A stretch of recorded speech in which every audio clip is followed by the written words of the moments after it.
নমস্কার বন্ধুরা, আজকে আমি বানাচ্ছি ক্ষীরের পাটিসাপটা। তার জন্য আমি দুধকে জাল করে ক্ষীর বানিয়ে নিচ্ছি।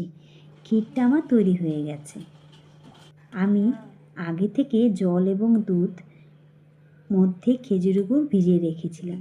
এখন তার মধ্যে 1 কাপ চালের গুঁড়ো এবং ময়দা দিয়ে ভালো করে মিশ্রণ তৈরি করে নিচ্ছি।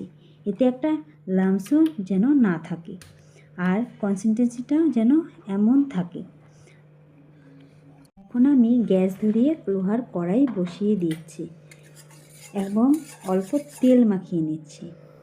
এখন মিশ্রণটা দিয়ে সুন্দর করে ঘুরিয়ে পাতলা করে নিচ্ছি, কারণ পাতলা করতেই হবে, নাহলে তো পাটিসাপটাটা উঠবে না।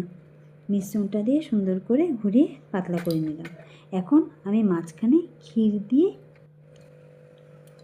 আস্তে আস্তে করে পাটিসাপটাটাকে উল্টিয়ে দেব। দেখো কীভাবে উল্টাচ্ছি। সুন্দর করে আস্তে আস্তে আলগা আলগা করে করতে হবে, না হলে ভেঙে যেতে পারে। তো একটা চামচের সাহায্যে সেটাকে ধরে আস্তে আস্তে করে চেপে চেপে এটাকে পাল্টাতে হবে। তা যারা আমার মতন নতুন পাটিসাপটা বানাচ্ছ, তারা এইভাবে চেষ্টা করে দেখতে পারো, সুন্দর করে তৈরি করে ফেলতে পারবে ক্ষীরের পাটিসাপটা। দেখো কি সুন্দর হয়ে গেছে। এখন একটু সাইডগুলো আস্তে আস্তে করে চামচ দিয়ে চেপে চেপে দেবে, তাহলে আর খুলবে না। দেখো আমি কি সুন্দর বানিয়ে নিয়েছি।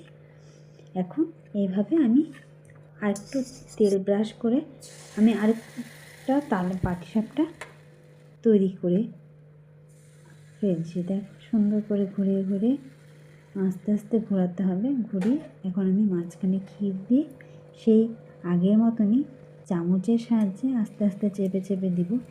এখন একটু আলগা করে নিয়ে তারপরে আস্তে আস্তে চেপে চেপে সুন্দর করে দেবো, নাহলে কিন্তু ফেটে যাবে।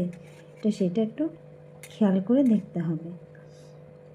সুন্দর করে চেপে চেপে দিয়ে আস্তে আস্তে চামচ দিয়ে আস্তে আস্তে ধরে ধরে, মানে খুব নরম হাতে সেটাকে উঠিয়ে নিতে হবে।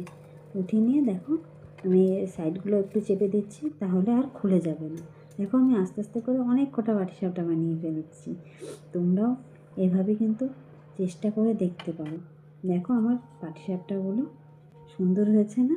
খেতেও কিন্তু ভালো লাগবে। আর আমার ভিডিও যদি ভালো লেগে থাকে, তাহলে অবশ্যই একবার বাড়িতে বানিয়ে দেখবে। ধন্যবাদ।